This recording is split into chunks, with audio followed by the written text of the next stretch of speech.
인간 실격 다자이 오사무. 어린 시절부터 서재에 꽂혀있던 책인 인간 실격.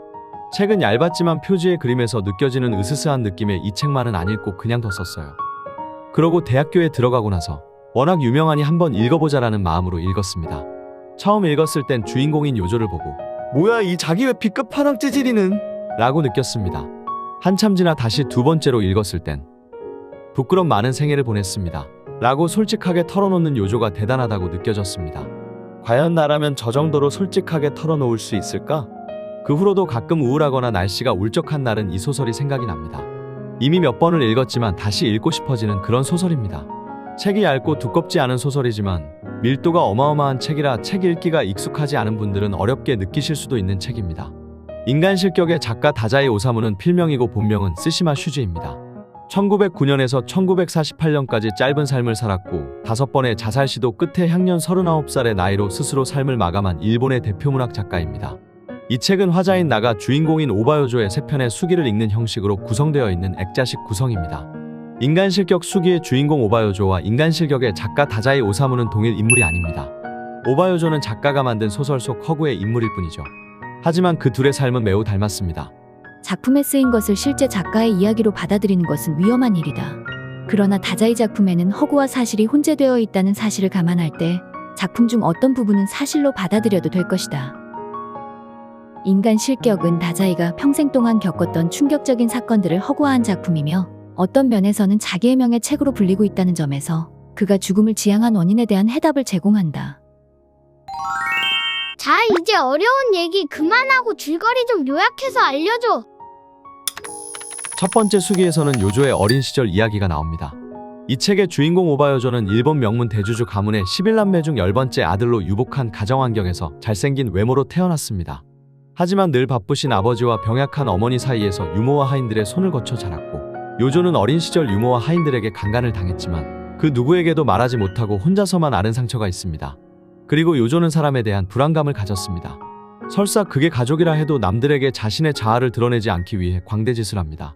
광대짓이 뭔가요? 라고 물으실까봐 설명을 하자면 더운 여름에 긴팔 스웨터를 입고 돌아다니거나 이상한 박자에 맞춰 춤을 추는 등 주위 사람들을 웃김으로 철저하게 인간을 두려워하는 본인의 속마음과 자아를 감춰버립니다. 두 번째 수기에서는 요조의 중학생 시절 이야기가 나옵니다. 중학생인 요조는 여전히 인간을 두려워하고 불안해합니다. 그럼에도 학교 성적은 늘 탑이고 어릴 때부터 하던 광대짓 또한 계속됐습니다. 한 가지 예로 학교에서 요조는 엄숙한 얼굴로 철봉을 향해 달려가서 그대로 멀리 뛰기를 하는 것처럼 앞으로 날아가 모래밭에 쿵! 엉덩방아를 찧었습니다. 전부 계획적인 실패였고 요조가 예상했던 대로 모두가 폭소를 터뜨렸습니다. 요조도 쓴웃음을 지으면서 일어나 옷에 묻은 모래를 털고 있던 중 같은 반의 조용한 남학생 다케이치란 친구가 요조의 광대짓이 요조가 일부러 하는 짓이라는 걸 알아차리게 됩니다. 다케이치가 제 등을 찌르면서 낮은 목소리로 이렇게 속삭였습니다. 일부러 그랬지? 세상이 뒤집히는 것 같았습니다. 일부러 실패했다는 사실을 다른 사람도 아닌 다케이치한테 간파당하리라고는 전혀 생각도 못했기 때문입니다. 다케이치가 자신의 모든 행동이 일부러 했다는 걸 다른 사람들에게 말할까 극도로 불안해진 요조는 다케이치와 친구를 먹기로 결심하고 다케이치를 자신의 하숙집에도 데려갑니다. 그러고 시간이 흘러 요조는 도쿄에 있는 고등학교에 입학하게 되는데 거기서 본인보다 6살 많은 호리키라는 친구를 사귀게 됩니다. 이미 성인인 호리키와 함께 요조는 술, 마약, 담배, 좌익사상, 매춘부들을 경험하며 음탕한 생활을 이어나가게 됩니다. 요조는 어릴 때부터 친척들과 주변 어른들이 정치하는 자신의 아버지 앞에서는 칭송하고 아부하지만 뒤에선 아버지 욕을 하는 걸 보고 인간의 이중적인 태도에 환멸을 느끼게 됩니다. 아버지의 개회사도 형편없었고 연설이 뭐가 뭔지 도통 알 수가 없었다고 소위 아버지의 동지들이 화난 듯한 어조로 말하고 있었던 것입니다. 그리고 그 사람들은 우리 집에 들러서 객실에 들어와서는 아버지한테 오늘 밤의 연설회는 대성공이었다고 진심으로 기뻐하는 얼굴로 말했습니다. 고등학생인 요조는 술, 담배, 매춘부, 좌익사상과 함께 공산주의 운동에도 가담을 합니다. 요조는 이런 가식없는 비합법적인 세계에서 오히려 합법적 세계에 있는 것보다 편안하게 느낍니다. 그러던 중 술집에서 스네코라는 여자를 만나게 됩니다. 둘은 연인 사이로 발전하게 되고 우울증을 앓았던 둘은 같이 바다로 뛰어드는 동반 자살을 시도합니다. 하지만 요조만 살고 스네코는 죽게 됩니다.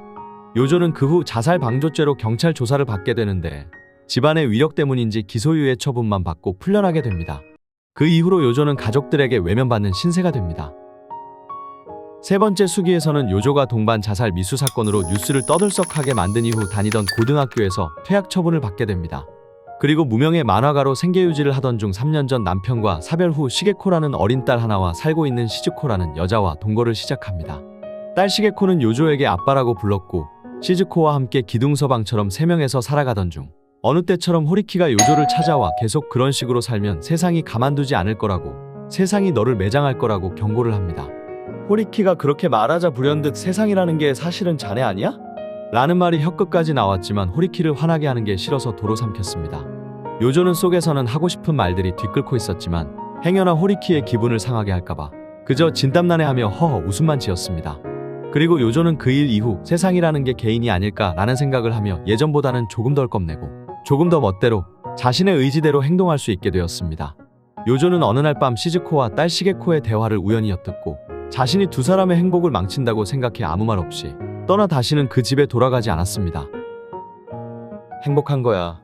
이 사람들은 나 같은 멍청이가 이 두 사람 사이에 끼어들면 이제 곧 두 사람을 망쳐놓을 거야. 조촐한 행복, 착한 모녀에게 행복을. 저는 거기에 쭈그리고 앉아 합장하고 싶은 마음이었습니다. 저는 살그머니 문을 닫고 다시 긴자로 가서 다시는 그 아파트에 돌아가지 않았습니다. 그리고 요조는 담배가게 아가씨 요시코와 동거를 합니다. 두 사람은 결혼까지 하게 되는데 어느 날 요조는 집에서 요시코가 다른 사람과 관계를 맺는 장면을 목격하게 됩니다. 요조는 아무런 대처도 하지 못한 채 늘 자기에게 무한 신뢰를 보여줬던 요시코가 과연 이번이 처음일까 하는 의심을 품게 됩니다. 하지만 끝끝내 요조는 요시코에게 그 어떤 것도 말해보지도 물어보지도 않고 그냥 도망칩니다. 나중에 제 내연의 처가 강간당하는 것을 잠자코 보고만 있는 일조차 있었을 정도입니다. 저는 가능한 인간들의 분쟁을 가까이 하고 싶지 않았던 것입니다.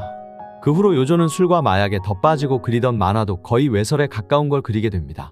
너무나도 삶이 고통스러웠던 요조는 고향에 계신 아버지께 자기의 지난 날을 고백하는 편지를 써서 아버지가 용서해 주신다면 다시 어떻게든 새 삶을 살고 받아들여지지 않는다면 스스로 생을 마감하기로 마음을 먹습니다. 지옥, 이 지옥에서 도망칠 최후의 수단. 이번에도 실패하면 이제는 목을 매는 수밖에 없다고 하느님의 존재를 내기에 걸 정도의 결의를 가지고 저는 고향에 계신 아버지에게 긴 편지를 써서 제 사정을 전부 고백하기로 했습니다. 하지만 아버지는 끝내 답장하지 않으셨고 아버지는 옛 하숙집 주인 넙치와 호리키를 사주해 요조를 정신병원에 입원시킵니다. 요조는 정신병원에 입원하면서 정신병원 입원을 인간 실격의 낙인과 마찬가지라 생각하고 큰 충격을 받습니다. 꽤 오랫동안 자동차 안에서 흔들리다가 주위가 어두컴컴해졌을 때쯤 숲속에 있는 커다란 병원 현관에 도착했습니다. 저는 요양소일 것이라고만 생각하고 있었습니다. 그렇지만 저는 그러고 나서 금방 수줍은 듯한 미소를 띤 젊은 의사의 안내를 받아 어떤 병동에 수용되었고 철컥하고 열쇠가 잠겼습니다. 정신병원이었던 것입니다. 세상으로부터 도와달라는 요조의 간절한 구조 요청과 같았던 아버지에게 보낸 편지가 정신병원 감금이라는 결과로 돌아오게 된 겁니다. 여기까지 오바요조의 3편의 수기를 읽은 화자는 스탠드바 마담을 찾아가 오바요조가 살아있냐고 묻습니다. 마담은 요조의 생존 여부를 알 수 없다 하고 인간 실격 소설은 마무리가 됩니다. 마담이 무심하게 말했다. 우리가 알던 요조는 아주 순수하고 눈치 빠르고 술만 마시지 않는다면 아니 마셔도 하느님같이 착한 아이였어요. 여기까지 인간 실격의 줄거리를 알아봤는데요. 얇은 책이지만 결코 가볍지는 않은 내용이죠. 인간 실격은 제2차 세계대전에서 패후 허무주의와 염세주의에 빠진 일본인 독자들을 사로잡았다고 합니다.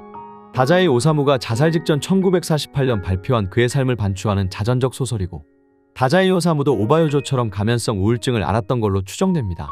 인간 실격은 제2차 세계대전 패전 후 일본인들의 허망한 마음이 잘 표현된 시대적 반영 소설인데 그 당시 일본인들의 마음이 이 정도로 허망했단 걸 느낄 수 있을 만큼 인간 실격은 깊은 우울함과 지나칠 정도의 솔직함을 잘 보여주는 작품이었습니다.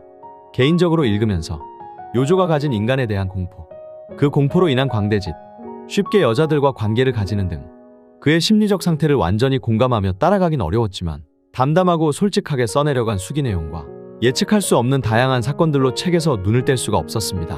힘들 때마다 마약과 술, 여자에게 의지하고 도망치고 자살 시도를 하는 모습을 볼 때는 요조가 조금만 더 정신 차리고 인간답게 살면 좋지 않았을까 하는 아쉬움도 많이 들었습니다. 아마 저는 요조의 내면의 슬픔과 가면성 우울증을 깊이 공감하려면 조금 더 이 책을 곱씹어 봐야 할 것 같습니다. 그리고 일본 소설이라 여자 등장인물 이름이 땡땡코로 끝나는 경우가 많아서 등장인물들을 대충 정리하면서 보면 헷갈림 없이 책 내용을 이해하는데 더 도움이 될 겁니다. 요조의 가족은 명문 집안이었지만 내면적 소통은 없는 모습입니다. 요조는 시즈코와 이별할 때도 아무 말 없이 떠납니다. 요시코의 성관계를 목격했을 때도 아무것도 묻지 못하고 그 자리를 도망쳐 나옵니다. 또 요조가 아버지께 편지를 보냈을 때도 아버지는 답장 대신 요조를 정신병원으로 보내버립니다. 여기서 소통의 부재가 눈에 띕니다. 인간이 살아가면서 꼭 필요한 건 소통이란 걸. 소통이 전혀 없는 인간은 요조처럼 망가질 수 있다는 걸 작가가 보여주는 것 같았습니다. 죽기 전 한 번쯤 읽어볼 만한 소설인 것 같고 책은 다 읽고 서로의 생각을 들을 때 더 재밌는 것 같습니다. 본인만의 다른 해석이 있다면 댓글로 남겨주세요. 감사합니다.